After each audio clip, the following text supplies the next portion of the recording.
ਅਸੀਂ ਗੱਲ ਕਰਦੇ ਪਏ ਸੀਗੇ ਕਿ ਸ਼ਾਇਕੀਨ ਇਹ ਕਹਿ ਰਹੇ ਸੀਗੇ ਕਿ ਸਾਡਾ ਕੋਈ ਮੁਕਾਬਲਾ ਹੀ ਨਹੀਂ ਹੈ ਤੇ ਹੋ ਸਕਦਾ ਹੈ ਕਿ ਇਹ ਟੀਮ ਅਪਸੈਟ ਕਰ ਦੇ ਕਿਉਂਕਿ ਇਹਨਾਂ ਵਿੱਚ ਟੈਲੈਂਟ ਤੇ ਬਹੁਤ ਹੈ, ਇਹ ਵੀ ਗ੍ਰਾਸ ਰੂਟ ਤੋਂ ਉੱਤੇ ਆਏ ਨੇ। जी बिल्कुल, ਜਿਹੜੇ ਜਿਸ ਤਰ੍ਹਾਂ ਤੁਸੀਂ ਪਹਿਲੇ ਵੀ ਜ਼ਿਕਰ ਕੀਤਾ ਹੈਗਾ ਕਿ ਪਾਕਿਸਤਾਨ ਨੇ ਹਾਕੀ ਦੇ ਖੇਡ ਦੇ ਵਿੱਚ ਬਾਦਸ਼ਾਹਤ ਕੀਤੀ ਹੈਗੀ ਹੈ। ਸਾਡੇ ਕੋਲ 3 올림픽ਸ ਹੈਗੇ ਸੀ, ਸਾਡੇ ਕੋਲ 4 ਜਿਹੜੇ ਵਰਲਡ ਕੱਪ ਹੈਗੇ ਸੀ, ਇਹਦੇ ਇਲਾਵਾ ਅਸੀਂ ਚੈਂਪੀਅਨ ਟਰੋਫੀ ਜਿੱਤੇ, ਅਜ਼ਲਾਨ ਸ਼ਾਹ ਜਿੱਤੇ, ਹੋਰ ਏਸ਼ੀਆ ਦੇ ਵਰਲਡ ਦੇ ਜਿਹੜੇ ਟਾਈਟਲ ਹੈਗੇ ਸੀ ਸਾਰੇ ਦੇ ਸਾਰੇ ਸਾਡੇ ਕੋਲ ਹੈਗੇ ਸੀ। ਤੇ ਲੇਕਿਨ ਉਹ ਤਰੀਕੇ ਨਾਲ ਤੁਸੀਂ ਪਹਿਲੇ ਵੀ ਕਿਹਾ ਹੈਗਾ ਕਿ ਆਹਿਸਤਾ ਆਹਿਸਤਾ ਸਾਡੇ ਕੋਲ ਛਿੰਦੇ ਗਏ। ਉਹਦੇ ਵਿੱਚ ਬਹੁਤ ਸਾਰੀਆਂ ਜਿਹੜੀ ਵਜੂਹਾਤ ਦੇ ਵਿੱਚੋਂ ਇੱਕ ਬੜੀ ਵਜ੍ਹਾ ਜਿਹੜੀ ਹੈਗੀ ਨਾ ਸਾਡੀ ਆਪਣੀ ਨੈਗਲੀਜੈਂਸੀ ਵੀ ਹੈਗੀ ਹੈ, ਔਰ ਫੰਡ ਦਾ ਜਿਹੜਾ ਹੈਗਾ ਉਹ ਇਸਤੇਮਾਲ ਜਿਹੜਾ ਹੈਗਾ ਨਾ ਫੰਡ ਦੀ ਕਮੀ ਵੀ ਉਹਦੇ ਵਿੱਚ ਬਹੁਤ ਵੱਡਾ ਇੱਕ ਮਸਲਾ ਰਹੀ ਹੈਗੀ ਹੈ। ਹੁਣ ਵੀ ਜਦੋਂ ਟੀਮ अर्जेंटाइन गई है फिर भी बड़े मसले मसाइल है सी। पाकिस्तान हाकी फेडरेशन ने हुकूमत को 70 करोड़ रुपया मंगया है सी, लेकिन हुकूमत ने 25 करोड़ रुपया जो दिता है और उन्होंने कहा जी कि 25 करोड़ है खेलो। तो हुण टीम चली गई है इस्लामाबाद। इस तो पहले जो कैंप लगा सी, इस तो पहले इत्थे भी एक थोड़ा जिहा मसला मसाइल हो गया सी। खिलाड़ियों नूं हाली तक जो डेली अलाउंस नहीं मिल सके, और अगर डेली अलाउंस मिलते भी है ना फिर भी एक रौला पिया है। और रौला की है कि पाकिस्तान हाकी फेडरेशन की पॉलिसी के मुताबिक जो इंटरनेशनल होंगे ने पर डे जोड़े ने 30,000 रुपया पाकिस्तानी रुपया च मिलता है, लेकिन पाकिस्तान स्पोर्ट्स बोर्ड कह रहे हैं कि $40 असीं देंगे। इत्थे भी एक मसले मसाइल है। और जो अर्जेंटाइन तो पहले एक तकरीब हुई थी, बड़ी शानदार तकरीब हुई थी लाहौर दे विच, जिहदे विच पाकिस्तान हाकी फेडरेशन के जिहड़े सदर सी तारक बुगटी भी मौजूद सी। इहदे इलावा अपना सैकटरी जनरल जिहड़े राणा मुजाहिद अली खान वो मौजूद सी, शहबाज सीनियर सी, होर भी ਜਿਹੜੇ ਵੱਡੇ ਵੱਡੇ 올림픽ੀਅਨ ਹੈਗੇ ਸੀ ਉਹ ਵੀ ਮੌਜੂਦ ਹੈਗੇ ਸੀ।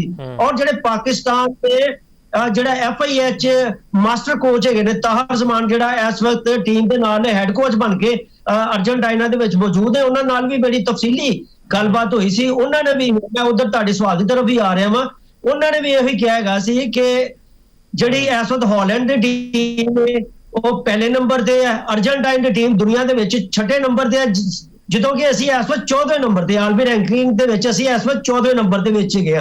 ਬਾਜ਼ਾਰ ਤੇ ਲੱਗਦਾ ਹੈਗਾ ਕਿ ਕੋਈ ਮੁਕਾਬਲਾ ਨਹੀਂ ਹੈਗਾ, ਕਿ ਇਸ ਤਰੀਕੇ ਨਾਲ ਇਹ ਹੈ ਕਿ ਇੱਕ ਛੋਟੇ ਪਹਿਲਵਾਨ ਨੂੰ ਤੁਸੀਂ ਜਿਹੜਾ ਹੈਗਾ ਨਾ ਬਹੁਤ ਵੱਡੇ ਪਹਿਲਵਾਨ ਦੇ ਨਾਲ, ਨਾਮੀ ਗ੍ਰਾਮੀ ਪਹਿਲਵਾਨ ਦੇ ਨਾਲ ਲੜਾ ਦਿਓ।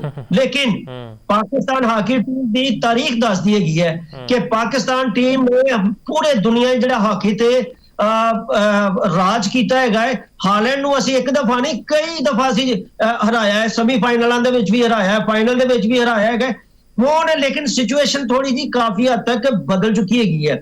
ਲੇਕਿਨ ਪਾਕਿਸਤਾਨ ਇਹ ਮੈਚ ਇੱਥੇ ਜਿੱਤ ਨਹੀਂ ਵੀ ਸਕਦੇ, ਫਿਰ ਵੀ ਪਾਕਿਸਤਾਨ ਹਾਕੀ ਨੂੰ ਤੇ ਪਾਕਿਸਤਾਨੀ ਜਿਹੜੇ ਪਲੇਅਰ ਹੈਗੇ ਨੇ ਉਹਨਾਂ ਨੂੰ ਫਾਇਦਾ ਹੀ ਫਾਇਦਾ ਹੈਗਾ। ਕਿਉਂਕਿ ਬੜੇ ਅਰਸੇ ਦੇ ਬਾਅਦ ਪਾਕਿਸਤਾਨ ਜਿਹੜੀ ਟੀਮ ਹੈਗੀ ਹੈ ਯੂਰਪੀ ਟੀਮਾਂ ਦੇ ਨਾਲ ਖੇਲੇਗੀ। ਔਰ ਚੂੰਕਿ ਜਿਸ ਤਰੀਕੇ ਨਾਲ ਤੁਸੀਂ ਵੀ ਜ਼ਿਕਰ ਕੀਤਾ ਹੈ ਕਿ ਪਾਕਿਸਤਾਨ ਪਹਿਲੀ ਦਫਾ ਜਿਹੜਾ ਹੈ FIH ਪ੍ਰੋ ਲੀਗ ਦੇ ਵਿੱਚ ਸ਼ਿਰਕਤ ਕਰ ਰਿਹਾ ਹੈਗਾ। ਪਹਿਲਾ ਜਿਹੜਾ ਐਡੀਸ਼ਨ ਹੋਇਆ ਸੀ 2019 ਦੇ ਵਿੱਚ, ਉਹਦੇ ਵਿੱਚ ਪਾਕਿਸਤਾਨ ਨੇ ਸ਼ਿਰਕਤ ਕਰਨੀ ਸੀ, ਲੇਕਿਨ ਉਹੀ ਫੰਡ ਦੀ ਕਮੀ ਆੜੇ ਆ ਗਈ, ਮਾਲੀ ਮੁਸ਼ਕਲਾਤ ਜਿਹੜੀ ਗਏ ਨੇ ਜਿੰਨੀ ਵਜ੍ਹਾ ਨਾਲ ਅਸੀਂ ਇਹਦੇ 'ਚ ਸ਼ਿਰਕਤ ਨਹੀਂ ਸੀ ਕਰ ਸਕੇ। ਔਰ ਹੁਣ ਸਾਨੂੰ ਜਿਹੜਾ 2019 ਦੇ ਬਾਅਦ ਅੱਲਾਹ ਤਾਲਾ ਨੇ ਮੌਕਾ ਦਿੱਤਾ 2025, ਇਹ ਵੀ ਇੱਕ ਸਮਝ ਲਓ ਕਿ ਇੱਕ ਮੌਜਜ਼ਾ ਹੀ ਹੋਇਆ। ਕਿਸ ਤਰੀਕੇ ਨਾਲ ਕਿ ਨਿਊਜ਼ੀਲੈਂਡ ਨੇ ਡਾਇਰੈਕਟ ਕੁਆਲੀਫਾਈ ਕੀਤਾ ਸੀ ਪ੍ਰੋ ਲੀਗ ਵਾਸਤੇ, ਲੇਕਿਨ ਉਹਨਾਂ ਦੇ ਵੀ ਹਾਕੀ ਫੈਡਰੇਸ਼ਨ ਦੇ ਵੀ ਜਿਹੜੇ ਮਸਲੇ ਮਸਾਇਲ ਚੱਲ ਰਹੇ ਨੇ ਜਿੰਦੀ ਵਜ੍ਹਾ ਦੇ ਨਾਲ ਉਹਨਾਂ ਨੇ ਮਾਜ਼ਰਤ ਕਰ ਲਈ ਸੀ। ਔਰ ਕਿਉਂਕਿ ਪਾਕਿਸਤਾਨ ਨੇ FIH ਜਿਹੜਾ ਨੇਸ਼ਨ ਕੱਪ ਹੋਇਆ ਸੀ ਉਹਦੇ ਵਿੱਚ ਰਨਰ ਅਪ ਰਿਹਾ ਸੀ, ਉਹਦੇ ਬਿਹਾਫ ਤੇ ਇਹ ਕੁਆਲੀਫਾਈ ਕਰ ਗਿਆ। ਔਰ ਚੂੰਕਿ ਮਸਲਾ ਆ ਰਿਹਾ ਸੀ ਫਿਰ ਸਾਨੂੰ ਵੀ ਫੰਡ ਦਾ ਮਸਲਾ ਆ ਰਿਹਾ ਸੀ। ਇਹਦੇ ਵਾਸਤੇ ਪਾਕਿਸਤਾਨ ਹਾਕੀ ਫੈਡਰੇਸ਼ਨ ਨੇ ਇੱਕ ਬੜੀ ਲੰਬੀ ਜਦੋਜਹਿਦ ਕੀਤੀ। ਔਰ ਜਿਹੜੇ ਪ੍ਰਾਈਮ ਮਿਨਿਸਟਰ ਦੇ ਜਿਹੜੇ ਸਪੋਰਟਸ ਦੇ ਮਸ਼ੀਰ ਹੈਗੇ ਨੇ ਰਾਣਾ ਸਨਾਉਲਾ ਖਾਨ, ਉਹਨਾਂ ਨਾਲ ਵੀ ਮਿਲਿਆ, DG ਪਾਕਿਸਤਾਨ ਸਪੋਰਟਸ ਬੋਰਡ, ਉਹਨਾਂ ਨਾਲ ਵੀ ਆਪਣਾ ਮੁਲਾਕਾਤਾਂ ਹੋਈਆਂ, ਜਿਹਦੇ ਬਾਅਦ ਜਿਹੜਾ ਹੈਗਾ ਨਾ ਪਾਕਿਸਤਾਨ ਹਾਕੀ ਫੈਡਰੇਸ਼ਨ 25 ਕਰੋੜ ਜਿਹੜਾ ਹੈਗਾ ਇਹ ਕਢਵਾਉਣ ਦੇ ਵਿੱਚ ਕਾਮਯਾਬ ਹੋ ਗਈ। ਲੇਕਿਨ ਮੁਫਾਜ਼ ਸਾਹਿਬ, ਮੈਂ ਤੁਹਾਨੂੰ ਇੱਕ ਚੀਜ਼ ਦੱਸਦਿਆਂ ਕਿ ਇਸ ਤਰੀਕੇ ਇਹ ਹੁੰਦਾ ਡੰਗ ਟਪਾਊ ਪ੍ਰੋਗਰਾਮ ਹੁੰਦਾ ਹੈ ਕਿ ਪੈਸੇ ਤੁਹਾਨੂੰ ਮਿਲ ਜਾਣਗੇ ਤੇ ਖਿਲਾੜੀ ਜਿਹੜੇ ਗਏ ਨੇ ਇੰਟਰਨੈਸ਼ਨਲ ਜਿਹੜੇ ਇਵੈਂਟ ਨੇ ਉਹਨਾਂ ਦੇ ਵਿੱਚ ਹਿੱਸਾ ਲੈਣਗੇ। ਇਹਦੇ ਵਾਸਤੇ ਜਿਹੜੇ ਗਏ ਨੇ ਲੌਂਗ ਟਰਮ ਪਾਲਿਸੀਆਂ ਅਪਣਾਈਆਂ ਜਾਣੀਆਂ ਚਾਹੀਦੀਆਂ ਨੇ। ਇੱਕ ਤਜਵੀਜ਼ ਜਿਹੜੇ ਹੈਗੇ ਨੇ ਪਾਕਿਸਤਾਨ ਹਾਕੀ ਫੈਡਰੇਸ਼ਨ ਦੇ ਜਿਹੜੇ ਸਦਰ ਹੈਗੇ ਨੇ ਤਾਰਕ ਬੁਗਟੀ, ਉਹਨਾਂ ਨੇ ਦਿੱਤੀ ਹੈਗੀ ਹੈ। ਕਿਉਂਕਿ ਤਕਰੀਬ ਲਾਹੌਰ ਦੇ ਵਿੱਚ ਹੋਈ ਸੀ, ਉਹਦੇ ਵਿੱਚ ਵੀ ਮੇਰੀ ਜਦੋਂ ਸਦਰ ਸਾਹਿਬ ਦੇ ਨਾਲ ਗੱਲਬਾਤ ਹੋਈ, ਉਹਨਾਂ ਨੇ ਵੀ ਕਿਹਾ ਕਿ ਇਸ ਵਕਤ ਪਾਕਿਸਤਾਨ ਹਾਕੀ ਫੈਡਰੇਸ਼ਨ ਨੂੰ ਅਗਰ ਤੁਸੀਂ ਆਪਣੇ ਪਾਉ ਤੇ ਖੜਾ ਕਰਨਾ ਹੈ ਔਰ ਕੌਮੀ ਤੁਸੀਂ ਚਾਹੁੰਦੇ ਜੇ ਕਿ ਕੌਮੀ ਖੇਲ ਇੱਕ ਦਫਾ ਫੇਰ ਦੁਬਾਰਾ ਉੱਤੇ ਆਵੇ, ਤੇ ਫੇਰ ਜਿਹੜਾ ਗਾ ਨਾ ਪਾਕਿਸਤਾਨ ਕ੍ਰਿਕਟ ਬੋਰਡ ਦੀ ਤਰ੍ਹਾਂ ਪਾਕਿਸਤਾਨ ਹਾਕੀ ਫੈਡਰੇਸ਼ਨ ਦੀ ਬਜਾਏ ਇਹਨੂੰ ਪਾਕਿਸਤਾਨ ਹਾਕੀ ਬੋਰਡ ਬਣਾ ਦਿੱਤਾ ਜਾਏ।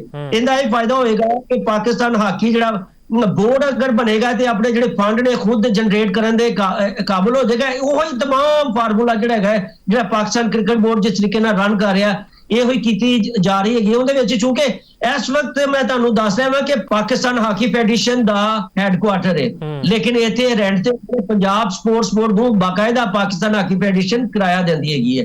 ਉਹ ਇਹ ਕਹਿੰਦੇ ਨੇ ਕਿ ਤੁਸੀਂ ਜਿਹੜੇ ਗਏ ਨੇ ਜਿੰਨੇ ਪਾਕਿਸਤਾਨ ਦੇ ਹਾਕੀ ਦੇ ਰਿਲੇਟਡ ਜਿਹੜੇ ਗਏ ਨੇ ਜਿਹੜੇ ਸਟੇਡੀਅਮ ਹੈਗੇ ਨੇ ਇਸ ਪਾਕਿਸਤਾਨ ਹਾਕੀ ਫੈਡਰੇਸ਼ਨ ਦੇ ਅੰਡਰ ਕਰ ਦਿਓ, ਫਿਰ ਅਸੀਂ ਆਪੇ ਹੀ ਜਨਰੇਟ ਕਰਾਂਗੇ, ਫੰਡ ਵੀ ਕਰਾਂਗੇ ਔਰ ਜਿਹੜੇ ਮਸਲੇ ਮਸਾਇਲ ਉਹ ਵੀ ਹੱਲ ਹੋ ਜਾਣਗੇ। ਔਰ ਹੁਣ ਕਿ Pakistan team pro hockey league ਦੇ ਵਿੱਚ ਅਰਜਨਟਾਈਨ ਦੇ ਵਿੱਚ ਮੌਜੂਦ ਹੈਗੀ ਹੈ। ਮੁਕਾਬਲਾ ਵੀ ਅੱਜ ਜਿਹੜਾ ਹੈਗਾ ਨਾ ਸ਼ੁਰੂ ਹੋ ਰਿਹਾ, ਲੇਕਿਨ ਹੁਣ ਥੋੜੀ ਦੇਰ ਪਹਿਲੇ ਵੈਸੇ ਇੱਕ ਪਾਕਿਸਤਾਨ ਹਾਕੀ ਫੈਡਰੇਸ਼ਨ ਦੀ ਤਰਫੋਂ ਉਹਨਾਂ ਦੇ ਤਰਜਮਾਨ ਜਿਹੜੇ ਹੈਗੇ ਨੇ ਇੱਕ ਪ੍ਰੈਸ ਰਿਲੀਜ਼ ਵੀ ਆਈ ਹੈਗੀ। ਉਹਦੇ ਵਿੱਚ ਜਿਹੜਾ ਮੈਨੂੰ ਲੱਗ ਰਿਹਾ ਹੈਗਾ ਕਿ ਇਹਦੇ ਵਿੱਚ ਥੋੜੀ ਜਿਹੀ ਰੱਦੋ ਬਦਲ ਹੋ ਗਈ ਹੈ ਵੈਸੇ ਨਾ, ਕਿਉਂਕਿ ਪਹਿਲੇ 9 ਤੋਂ ਹੈਗਾ ਸੀ, ਹੁਣ ਉਹ ਜਿਹੜਾ ਨਵਾਂ ਉਹਨਾਂ ਨੇ ਸ਼ਡਿਊਲ ਦਿੱਤਾ ਉਹ 10 ਤੋਂ 15 ਦੇ ਦਰਮਿਆਨ ਹੈਗਾ।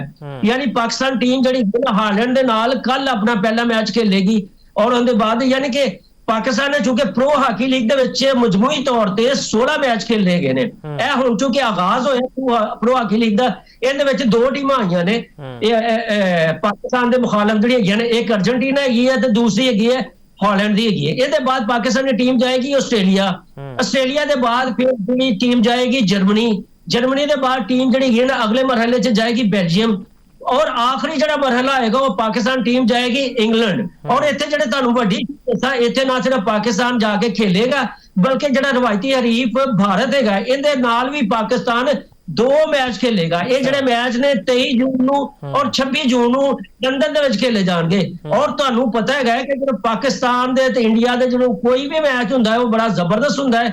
ਤੇ ਮੈਂ ਸਮਝਦਾ ਕਿ ਜਿਹੜੀ ਪ੍ਰੋ ਹਾਕੀ ਲੀਗ ਦੀ ਅਸਲ ਜਿਹੜੀ ਜਾਨ ਹੋਏਗੀ ਉਹ 23 ਜੂਨ ਨੂੰ ਤੇ 26 ਜੂਨ ਨੂੰ ਜਿਹੜਾ ਪਾਕਿਸਤਾਨ ਤੇ ਇੰਡੀਆ ਦੀਆਂ ਟੀਮਾਂ ਆਪਣਾ ਮੈਦਾਨ ਦੇ ਵਿੱਚ ਉਤਰਨਗੀਆਂ ਔਰ ਉਹ ਕੋਈ ਨਹੀਂ ਦੇਖਿਆ ਜਾਏਗਾ ਕਿ ਇਸ ਵਕਤ ਇੰਡੀਆ ਹਾਲਾਂਕਿ 7ਵੇਂ ਨੰਬਰ ਤੇ ਗਿਆ ਸੀ 14ਵੇਂ ਨੰਬਰ ਤੇ ਗਿਆ। ਉਸ ਵਕਤ ਰੈਂਕਿੰਗ ਦਾ ਮੁਕਾਬਲਾ ਨਹੀਂ ਹੋਏਗਾ, ਪਲੇਅਰਾਂ ਦੇ ਅਸਾਬ ਦਾ ਮੁਕਾਬਲਾ ਹੋਏਗਾ ਔਰ ਪਲੇਅਰਾਂ ਦੇ ਦਰਮਿਆਨ ਇੱਕ ਅਸਾਬ ਦੀ ਗੇਮ ਦੀ ਇੱਕ ਜੰਗ ਹੋਏਗੀ ਜਿੰਦੇ ਬਾਅਦ ਜਿਹੜਾ ਗਾਣਾ ਪਤਾ ਚੱਲੇਗਾ। ਟ੍ਰੋਫੀ ਜਦੋਂ ਪਾਕਿਸਤਾਨ ਵਿੱਚ ਹੋਈ ਤੇ ਸਾਨੂੰ ਸਪਾਂਸਰਸ਼ਿਪ ਦੀ ਮਦ ਤੋਂ ਵੀ ਵਾਹ ਜਿਹੜਾ ਪੈਸੇ ਲੱਭੇ ਨੇ। ਤੇ ਹੁਣ ਜੇ ਅਸੀਂ ਹਾਕੀ ਦੀ ਗੱਲ ਕਰੀਏ, ਜਿਹੜਾ ਪ੍ਰੋ ਲੀਗ ਹੈ ਸਭ ਤੋਂ ਵੱਡਾ ਇਵੈਂਟ ਹੈ ਹਾਕੀ ਦਾ, ਤੇ ਇੰਟਰਨੈਸ਼ਨਲ ਹਾਕੀ ਫੈਡਰੇਸ਼ਨ ਵੀ ਸਾਨੂੰ ਇਸ ਮਦ ਵਿੱਚ ਪੈਸੇ ਦੇਗੀ ਜਾਂ ਅਸੀਂ ਕੋਈ ਪੈਸੇ ਕਮਾਏਗੀ ਸਾਡੀ ਫੈਡਰੇਸ਼ਨ? ਅਜੇ ਇਹ ਹੈਗਾ ਇਸ ਵਾਰ ਜਿਹੜੇ FIH ਹੈਗਾ ਇਹਨਾਂ ਦੇ ਚੂੰਕਿ ਸਦਰ ਜਿਹੜੇ ਹੈਗੇ ਨੇ ਪਾਕਿਸਤਾਨ ਦੇ ਨੇ, ਲਾਹੌਰ ਦਾ ਉਹਨਾਂ ਦਾ ਤਾਲੁਕ ਹੈਗਾ ਤੈਯਬ ਇਕਰਾਮ, ਉਹਨਾਂ ਦੀ ਹਮਦਰਦੀਆਂ ਜਿਹੜੀਆਂ ਨੇ ਬਹੁਤ ਜ਼ਿਆਦਾ ਪਾਕਿਸਤਾਨ ਦੇ ਨਾਲ ਹੈ, ਪਾਕਿਸਤਾਨ ਹਾਕੀ ਫੈਡਰੇਸ਼ਨ ਦੇ ਨਾਲ ਹੈ, ਪਾਕਿਸਤਾਨ ਦੇ ਕੌਮੀ ਖੇਲ ਦੇ ਨਾਲ ਹੈਗੀ ਹੈ। ਉਹ ਜਿੱਥੇ ਵੀ ਥੋੜੀ ਜਿਹੀ ਬਹੁਤ ਸਪੋਰਟ ਮਿਲ ਸਕਦੀ ਹੁੰਦੀ ਉਹ ਜ਼ਰੂਰ ਦਿੰਦੇ ਹੈਗੇ ਨੇ। ਔਰ ਹੁਣ ਮੈਂ ਤੁਹਾਨੂੰ ਇੱਕ ਜਿਹੜਾ ਗਾਣਾ ਤੁਹਾਡੇ ਪ੍ਰੋਗਰਾਮ ਖੇਡਾਂ ਦੇ ਨਾਲ ਇੱਕ ਖਬਰ ਵੀ ਬ੍ਰੇਕ ਕਰ ਰਿਹਾ ਹੈਗਾ ਵਾ ਕਿ ਪਾਕਿਸਤਾਨ ਨਵੇਂ ਸਾਲ ਦੇ ਆਗਾਜ਼ ਦੇ ਵਿੱਚ ਇੱਕ ਇੰਟਰਨੈਸ਼ਨਲ ਜਿਹੜਾ ਗਾਏ ਹਾਕੀ ਟੂਰਨਾਮੈਂਟ ਜਿਹੜਾ ਗਾ ਨਾ ਉਹਦੀ ਮੇਜ਼ਬਾਨੀ ਕਰ ਰਿਹਾ ਹੈਗਾ। ਇਸ ਹਵਾਲੇ ਨਾਲ ਪਾਕਿਸਤਾਨ ਹਾਕੀ ਫੈਡਰੇਸ਼ਨ ਦੀ ਬਾਕਾਇਦਾ ਜਿਹੜੀ FIH ਦੇ ਨਾਲ ਗੱਲਬਾਤ ਵੀ ਚੱਲ ਰਹੀ ਹੈ। ਤਕਰੀਬਨ ਮਾਮਲਾ ਕਾਫੀ ਹੱਦ ਤੱਕ ਮੁਕੰਮਲ ਹੋ ਚੁੱਕੇ ਹੈਗੇ।